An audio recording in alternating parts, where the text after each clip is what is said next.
நான் ஒரு பேருந்துல போகும்போது கூட பேசிட்டாங்க, நாங்க 3 மாசத்துல இவங்க என்ன செய்ய முடியும்னு. ஆனா தமிழ்நாட்டுல கடந்த காலத்துல காவேரி காய்ந்து போனது எந்த ஆட்சினால, கச்சத்தீவு கைவிட்டு போனதுனால எந்த ஆட்சினால, முல்லை பெரியார் முடங்கி போனது எந்த ஆட்சினால, பாலாறு பாலாகி போனது எந்த ஆட்சினால, ஈழத்தமிழர்கள் பலர் இரையாகி போனது எந்த ஆட்சியில, ஊழல் உற்றுக்கண்ணா பெருகி போனது எந்த ஆட்சியில, கனிம வளம் காணாம போனது எந்த ஆட்சியில, கார் ரேஸ்னு காதுல பூ சுத்தி கஜானாவை காலி சொன்னது எந்த ஆட்சியில, குடிமக்களை குடிமகனாக மாற்றியது எந்த ஆட்சியில, பட்டினியாக இருந்த பாட்டாளிகளை கிட்னியை திருடினது எந்த ஆட்சியில, பாட்டலுக்கு 10 ரூபான்னு ஊழல் கலாச்சாரம் பரவியது எந்த ஆட்சியில, பார்ட்டி பண்டுன்னு பட்டையை கிளப்பினது எந்த ஆட்சியில, போதையால் தமிழக இளைஞர்கள் தள்ளாடியது எந்த ஆட்சியில, 30,000 கோடி ஊழல்னு முணுமுணுத்த முன்னாள் அமைச்சர் எந்த ஆட்சியில, முதலீட்டுகளை ஈர்ப்பதாக கூறி வெளிநாடு முதலீடு செய்து எந்த ஆட்சியில,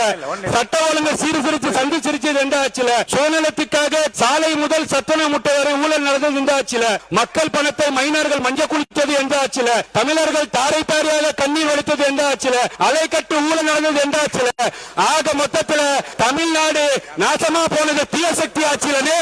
பாருங்க, எந்த ஆட்சியில் தான் அவர் கேட்கிறாரு. விடுங்க, உட்காருங்க உட்காருங்க உட்காருங்க, பேசுங்க, முடிங்க. மாண்புமிகு பேரவைத் தலைவர் அவர்களே, கண்ணுக்கு மையழகு, கவிதைக்கு தமிழ் அழகு, தமிழ்நாட்டுக்கு தாவேக அழகு, தமிழருக்கு எங்கள் தங்க தளபதி அழகு, தீய சக்திக்கு தீகார் சிலை அழகு அழகுன்னு சொல்லி அன்னை நாடு குடும்ப ஆதிக்கத்தை ஒழிப்பு எங்களுக்கு அளித்த பரிசு கேலியும் கிண்டலும். காலம் செய்து விட்டது. கேலிக்கும் கிண்டலுக்கும் நாங்கள் அஞ்சவில்லை. இது எங்களுக்கு திருநாளாகும். பெற்றெடுத்த தாய்நாட்டு மண்ணு, பெற்றெடுத்த தமிழ் மண்ணு, பெற்றெடுத்த தாய்நாட்டு மண்ணு, பெற்றெடுத்த தமிழ் மண்ணு. தமிழக அரசியல் களத்திலே நிரந்தர முதலமைச்சராய் எப்போதும் களத்தில் நிற்கக்கூடியவர் வெற்றி தளபதி, வெற்றி தளபதி, வெற்றி தளபதி, வெற்றி தளபதி, வெற்றி தளபதி என்று சொல்லி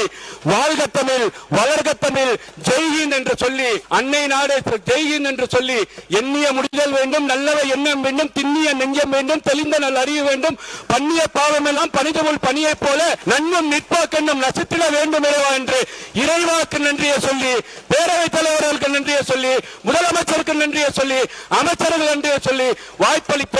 அத்தனை நல்லுள்ளங்களுக்கும் என் நேரத்தை கருதி நன்றி பாராட்டி